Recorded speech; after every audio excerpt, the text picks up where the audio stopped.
नाजरीन, मैं हूं यासिर मंजूर। आप देख रहे हैं एक्सप्रेस वेट। नाजरीन, आज हम बात करेंगे बजट 2023 और 24 के हवाले से। नाजरीन, वफाकी असम्बली में बजट पेश तो हो गया।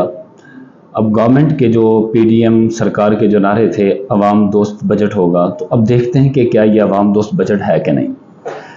नाजरीन, उसमें सबसे पहले मैं आपको 4 चीज़ें बताऊंगा जिस पे हम बात करेंगे। एक तो सरकारी तनख्वाहों में जो इजाफा किया गया उस हवाले से बात करेंगे। फिर हम यूटिलिटी स्टोर पर उन्होंने अशिया की कीमतों को कम किया, उस हवाले से बात करेंगे। फिर तरक्याती बजट जो उन्होंने रखा है वो 1150 अरब रखा है, और जबकि तालीम के लिए जो बजट रखा गया वो सिर्फ 135 अरब रखा गया। तो नाजरीन, सबसे पहले हम जो है ना पॉइंट पे बात करेंगे सरकारी तनख्वाहों में इजाफा। अब सरकारी तनख्वाहों में इजाफा तो हो गया, क्या ये सरकारी तनख्वाहों में इजाफे से आवाम को रिलीफ मिलेगा कि नहीं। अब एक तरफ सरकार ने अपने लोगों को, जो सरकारी लोग थे, उनको तो जो है ना वो तनख्वाहों से इजाफा करके रिलीफ दे दिया। क्या सरकार को ये मालूम नहीं कि इसी मुआशरे में, इसी जगह पर, पाकिस्तान में, जहाँ पर सरकारी मुलाजमीन हैं, वहाँ पर एक आम आदमी भी रहता है जिसके पास सरकारी नौकरी नहीं है। उस बेचारे ने सुबह से शाम तक खुद मेहनत करनी होती है, मजदूरी करके शाम को अपने लिए पैसे हासिल करने होते हैं। अब एक तरफ उन लोगों को तो फ़ायदा हो गया, इस्तेफादा हो गया। अब दूसरी तरफ जो आवाम है जिनके पास कोई सहूलत नहीं है, उनके लिए अशिया को सस्ता नहीं किया गया, चीज़ों के रेट कम नहीं किए गए। अब चीज़ों के रेट कम करने चाहिए। असल बजट तो यही था कि चीज़ों के रेट कम होते ताकि आवाम, जो आम आदमी है, उसको सहूलत पहुंचती, उसको इससे इस्तेफादा होता। अब सरकार ने ये चीज़ें जितनी भी की सरकारी मुलाजमीन के लिए, मैं समझता हूँ कि ये सिर्फ इलेक्शन की प्लानिंग कर रहे हैं, अपने इलेक्शन को जो है ना सेव करने के लिए, अपनी सीट को, अपने इक़्तिदार को मजबूत करने के लिए कर रहे हैं। तो इसमें जो आवाम है उसने पहले इसकी तरह दोबारा पिसना ही है, उसके लिए कोई फ़ायदेमंद चीज़ नहीं है इसमें। नारे आज से पहले लगते रहे कि रूस से पेट्रोल आ रहा है, सस्ता होगा। अभी तक वही सुनते सुनते हमारे कान थक गए हैं, लेकिन अब तक हमने इस चीज़ को कहीं भी अमल दरामद होते हुए नहीं देखा। ना हमें पता चला कि वो पेट्रोल आया गया कहाँ, ना हमें ये पता चला कि उससे क्या इस्तेफादा हुआ। अब ये सारी चीज़ें अगर आप रेट कम करते, चीज़ों के रेट कम होते, उससे आम आदमी को फ़ायदा पहुंचता, उससे आम आदमी की ज़िंदगी आसान होती। अब सरकारी मुलाजमीन की तनख्वाहें आपने 35% बढ़ा दी। एक तरफ तो आपका ये रोना है कि हमारे पास ख़जाना जो है वो खाली है। ख़जाना खाली होने के बावजूद आपने सरकारी मुलाजमीन की तनख्वाहों में इजाफा तो कर दिया। अब सरकारी मुलाजमीन वो तो अपने टेन्योर में निकल गए, उनको फ़ायदा हो जाएगा। अब जो बाकी की आवाम है उसका क्या कसूर है, वो भी इसी रियासत के बाशिंदे हैं, इसी रियासत में रहने वाले लोग हैं। उनके लिए क्या सहूलियाती इक़दाम किया आपने, उन पे ज़रा जायज़ा लीजिए, उन पे नज़रसानी कीजिए। दूसरी चीज़ आपने ये बताई कि आपने यूटिलिटी स्टोर पर चीज़ों की जो कीमतें थी उनको कम किया। अब यूटिलिटी स्टोर की अशिया पर आपने कीमतें कम तो कर दी, क्या आपने कभी ये जानने की कोशिश की कि यूटिलिटी स्टोर पर जो अशिया होती हैं उनकी कंडीशन क्या होती है, क्वालिटी क्या होती है। उनकी क्वालिटी जिसको कोई बंदा, मैं समझता हूँ, इस्तेमाल नहीं करता, वो जब उसके पास कोई हल नहीं बचता तो जाके यूटिलिटी स्टोर से वो चीज़ें खरीदता है। जो आपके पास चीज़ें ख़राब होती हैं वो आपने यूटिलिटी स्टोर पर रखी होती हैं, नाकिस चीज़ें आपने यूटिलिटी स्टोर पर रखी होती हैं। अब यूटिलिटी स्टोर पर कितनी चीज़ें खरीदेगा एक आम आदमी। अव्वल तो हम जाते हैं, जब लोग जाते हैं, आवाम जाती है, जिस तरह पिछले दिनों आटे का बुरहान पड़ा था, तो वहाँ पर लाइनें लगती हैं, आईडी कार्ड लेके लोगों को जाना पड़ता है। तो क्या ये रियासत में इस तरह की चीज़ें मुनासिब होती हैं। आप पूरी की पूरी कौम को चीज़ों में उनको सब्सिडाइज करते, चीज़ें आप सस्ती कर देते ताकि एक आम आदमी की रेंज में वो चीज़ें बआसानी होती, लोग उसको अप्रोच कर सकते, आसानी से अपनी ज़िंदगी को जी सकते। अब यूटिलिटी स्टोर में लाइनें लगेंगी, उन लाइनों का किसको फ़ायदा होगा? तो आप इसका मतलब ये है कि अवाम की तज़हीक कर रहे हैं, अवाम को ज़िल्लत के रास्ते पे लेके जा रहे हैं, ताकि सारा दिन जाके एक गरीब आदमी अगर 8 दिन काम करेगा तो इसका मतलब 9वें दिन वो जाके यूटिलिटी स्टोर की लाइन में लगकर अपना सारा दिन वहां पर बर्बाद करेगा। ये तो मैं यकीन से कहता हूँ, इस चीज़ का मुझे अंदाज़ा है कि यूटिलिटी स्टोर पर जब आप जाते हैं तो लाइन इतनी बड़ी होती है कि वहां पर 5-7 घंटे से पहले आपकी बारी नहीं आती।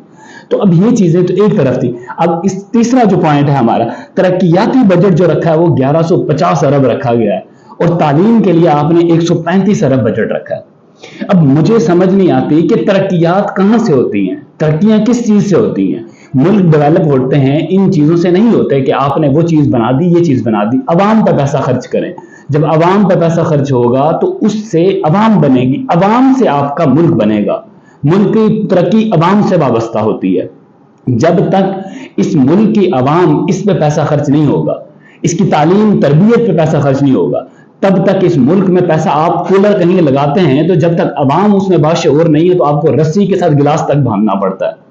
جب آپ ایک سڑک بناتے ہیں تو سڑک پر جب چلنے والے لوگ ٹھیک نہیں ہوتے تو سڑک کا ستیہ ناش ہوتا ہے، کیونکہ ہمارے پاس عوام نہیں ہے، قوم نہیں بنائی ہم نے، تعلیم نہیں دی. تعلیم، شعور، یہی چیزیں ہوتی ہیں. جب آپ اس پہ بجٹ اتنا کم رکھیں گے، بجٹ کم رکھنے کے بعد آپ یہ توقع کریں گے کہ یہ آپ اس قوم کو بنا سکیں گے، تو کیسے بنے گی یہ قوم؟